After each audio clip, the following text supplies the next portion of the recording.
बांग्लादेश में जब से तख्ता पलट हुआ है तब से वहाँ की जो अल्पसंख्यक मेजॉरिटी है, हिंदू मेजॉरिटी है, उन्हें काफ़ी परेशानियों का सामना करना पड़ रहा है। बांग्लादेश में जब तख्ता पलट हुआ तो वहाँ की प्रधानमंत्री शेख हसीना राजनीतिक शरण लेकर के भारत में आई और इसे लेकर के जो वहाँ की मुस्लिम मेजॉरिटी थी उन्हें काफ़ी उनको ये बुरा लगा, क्योंकि उन्हें लगा कि हमारे दुश्मन को भारत ने राजनीतिक शरण दिया है और इसे लेकर के वहाँ की जो आवाम काफ़ी गुस्से में है और वहाँ का जो हिंदू मेजॉरिटी है उन्हें काफ़ी परेशान किया जा रहा है। वहाँ तरह तरह से उन्हें परेशानियों का सामना करना पड़ रहा है। जगह जगह लोग हिंदू समझ के मारते हैं, कई घरों में हिंदुओं के आग लगा दिए गए और इस बीच कई हिंदुओं की वहाँ पे जानें ले ली गई हैं, पीट पीट कर मारा गया है। मॉब लिंचिंग की कई घटनाएं सामने आई हैं और इन सब चीज़ों को देखते हुए बांग्लादेश के इस्कॉन मंदिर के जो प्रमुख थे चिन्मया कृष्णदास, वो लगातार आवाज़ बुलंद कर रहे थे, लगातार वो इसका विरोध कर रहे थे और इसी को लेकर के वहाँ की जो पुलिस थी, वहाँ की जो प्रशासन थी, उन्होंने चिन्मया स्वामी के ऊपर एक FIR दर्ज किया और कहा कि चिन्मया स्वामी यहाँ शांति भंग करने का प्रयास कर रहे हैं, यहाँ लोगों को उकसाने का प्रयास कर रहे हैं, उन्हें गिरफ्तार करके जेल में डाल दिया गया है।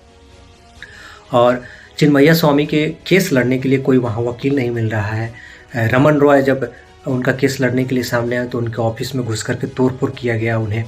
बुरी तरह से पीटा गया। अभी फ़िलहाल वो ICU में है। उससे पहले एक और वकील जब उनका केस लड़ने के लिए सामने आए थे तो उन्हें भी पीटा गया था।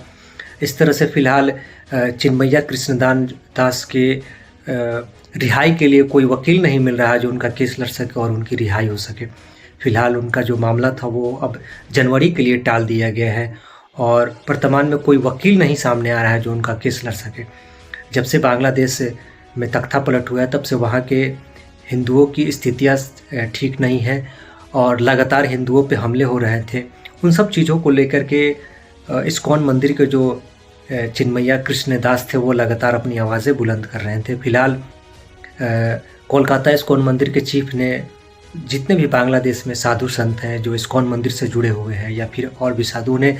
एक सूचना जारी किया गया है कि कोई भी गेरुआ वस्त्र पहन के बाहर ना निकले, कोई भी कंठी या टीका या चंदन लगा के बाहर ना निकले, क्योंकि इस आधार पे भी लोगों को पकड़ के वहाँ पीटा जा रहा है, वहाँ मारा जा रहा है।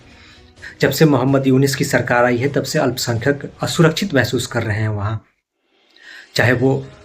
हिंदू धर्म के लोग हो, चाहे वो बौद्ध धर्म के लोग हो, चाहे वो क्रिश्चियन धर्म के मानने वाले लोग हों, वो तमाम लोग असुरक्षित महसूस कर रहे हैं। और जब से मोहम्मद यूनिस की सरकार आई थी, मोहम्मद यूनिस ने सभी धर्मों को बराबरी का सम्मान देने की बात कहा था और कहा था कि यहाँ सब कोई सुरक्षित हो, खास करके हिंदुओं को लेकर के सुरक्षा की वहाँ बातें की गई थी। लेकिन ये सब तमाम चीज़ें वहाँ फेल नज़र आ रही है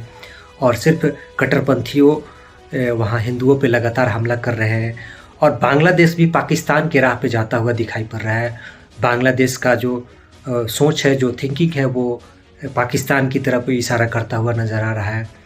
और बांग्लादेश लगातार पाकिस्तान के संपर्क में है। और यहाँ एक तरह से देखा जाए तो जिस तरह से पाकिस्तान में हिंदुओं को परेशान और हर जगह से टारगेट किया जाता था और भाग भाग के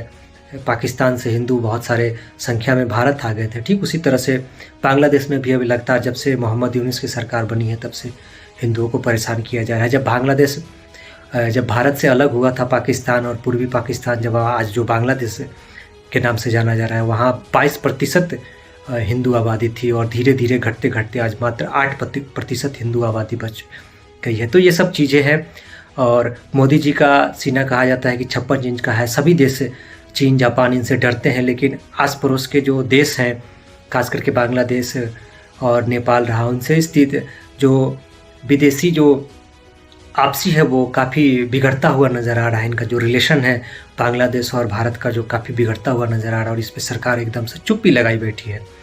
और बाकी ऐसी घटनाओं को लेकर के आपकी क्या प्रतिक्रिया है? आप अपनी प्रतिक्रिया हमें कमेंट बॉक्स के ज़रिए दे सकते हैं।